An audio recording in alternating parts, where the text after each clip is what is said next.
नमस्कार, आप देख रहे हैं दिव्य हिमाचल वेब टीवी।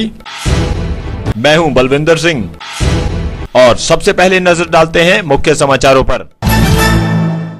चंबा सहित प्रदेश के ऊपरी क्षेत्रों में हिमपात, अगले 2 दिन तक रहेगा बारिश बर्फबारी का दौर।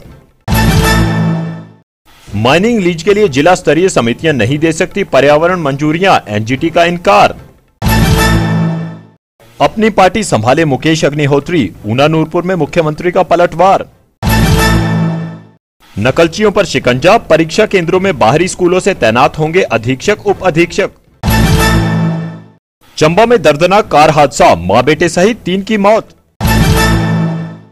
खेलो इंडिया यूथ गेम्स में बढ़ा हिमाचल का कद, 3 स्वर्ण समेत जीते 11 मेडल।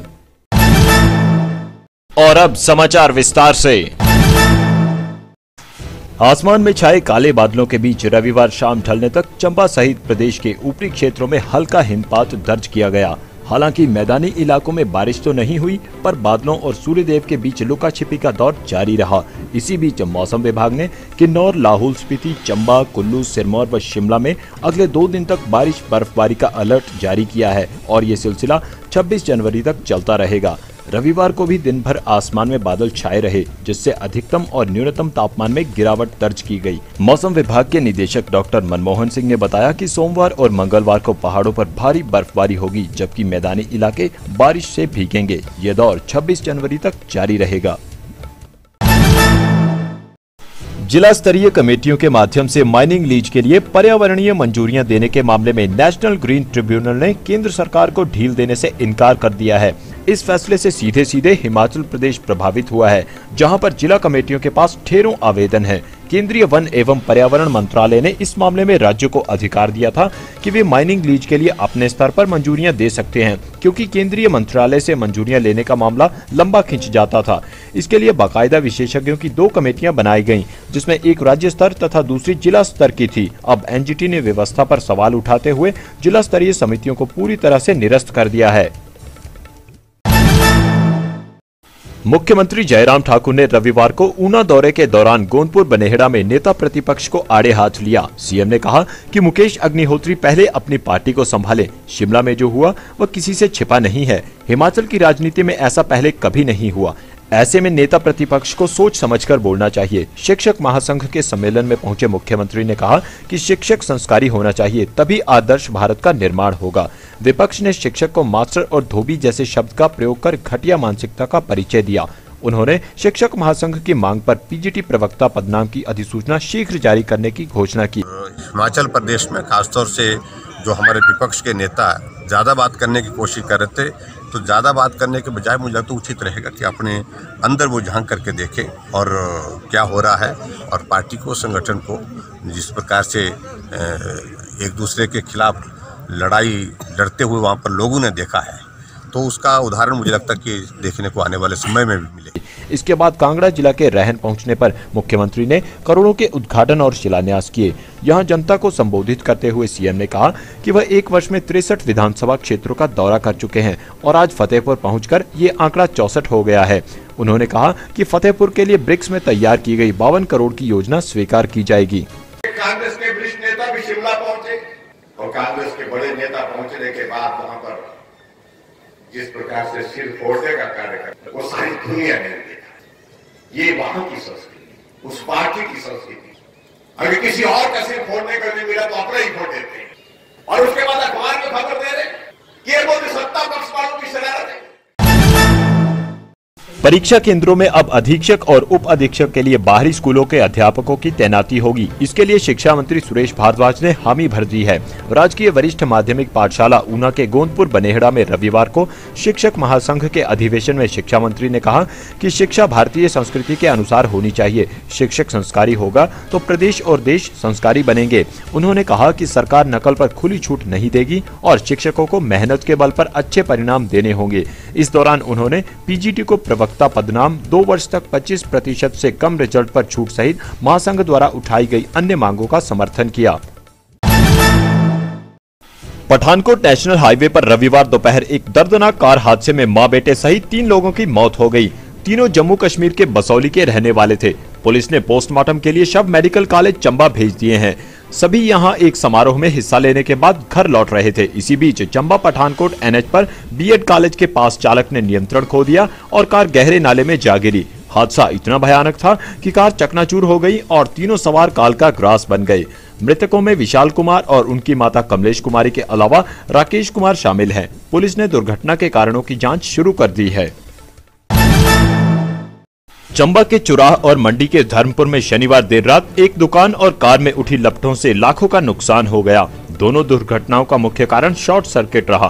पहला मामला चुराह के नकरोड बाजार का है, जहां एक दुकान में अचानक आग लग गई, जिसने देखते ही देखते भयंकर लपटों का रूप ले लिया। सूचना मिलते ही अग्निशमन विभाग की टीम मौके पर पहुंची और साथ लगती दुकानों को सुलगने से बचा लिया, लेकिन इतनी देर में लतीफ पुत्र हसन अली की दुकान में रखा सारा सामान राख हो गया। इसी तरह मंडी जिला के धर्मपुर बस स्टैंड के पास खड़ी एक कार सुलग उठी। धुआं उठता देख लोगों ने इसकी सूचना पुलिस को दी, लेकिन जब तक वे पहुंचते गाड़ी पूरी तरह से जल गई थी। कार मालिक सुनील कुमार ने बताया कि उन्हें किसी पर शक नहीं है। हिमाचल प्रदेश के प्रमुख स्थलों पर पुलिस करीब 3000 सीसीटीवी कैमरे लगाएगी। इसके लिए रूपरेखा तैयार कर दी गई है। विभाग अपने स्तर और जन सहयोग से यह काम करेगा। इसके लिए औद्योगिक इकाइयों के प्रतिनिधियों का भी सहयोग लिया जाएगा। पुलिस मुख्य रूप से ऐसे क्षेत्रों में सीसीटीवी कैमरे लगाना चाह रही है जहां आपराधिक मामले ज्यादा प्रकाश में आते हैं। पुलिस मुख्यालय के अनुसार शक्तिपीठों के साथ लगते क्षेत्रों में प्राथमिकता के आधार पर कैमरे स्थापित होंगे। और अब खेल समाचार। पुणे में संपन्न हुई खेलो इंडिया यूथ गेम्स के दूसरे सीजन में हिमाचल के खिलाड़ियों ने खूब चमक बिखेरी है। इस बार प्रदेश ने अंक तालिका में पिछले साल के मुकाबले 11 स्थानों की ऊंची छलांग लगाते हुए 22वां पायदान हासिल किया है। खेलो इंडिया के पहले संस्करण में हिमाचल 33वें स्थान पर रहा था। इस सीजन में प्रदेश से 87 खिलाड़ियों ने विभिन्न खेलों में भाग लिया और 3 स्वर्ण, 1 रजत और 7 कांस्य समेत कुल 11 पदक जीते।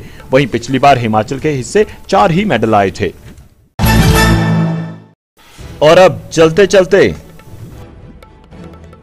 सुक्खू की कांग्रेस पदाधिकारियों और कार्यकर्ताओं से अपील, वापस लें इस्तीफे।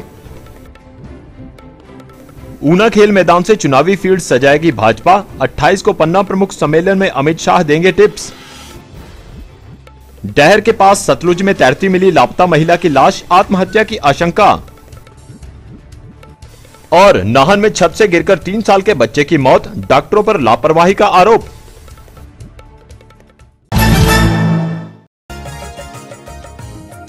और हिमाचली तड़का में आज सुनिए मोहित गर्ग का गाया ये हिमाचली लोकगीत। बारी बिच बह के मुंडा नींबू वन छोड़दा इको डली, ओ मेरे हानिया इको डली दे जा मिंजो नींबूए। बारी बिच बह के मुंडा नींबू वन छोड़दा इको डली, ओ मेरे हानिया इको डली दे जा मिंजो नींबूए। दिलां दिया मैर माहो मना दिया लोबिया तेरियां गल्लां, मेरे हानिया तेरियां गल्लां पीड़ लाई बकिया दी। दिलां दिया मैर माहो मना दिया लोबिया तेरियां गल्लां, मेरे हानिया तेरियां गल्लां पीड़ लाई बकिया दी। बारी बिच बह के मुंडा नींबू वन छोड़दा इको डली, ओ मेरे हानिया इको डली दे जा मिंजो नींबूए दी।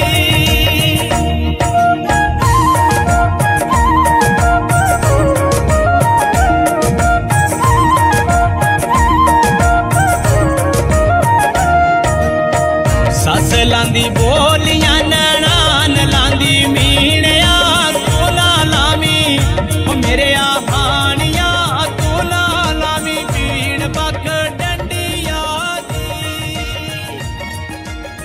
सस लांदी बोल। आज के बुलेटिन में बस इतना ही। पढ़ते रहिए दिव्य हिमाचल, देखते रहिए दिव्य हिमाचल वेब टीवी।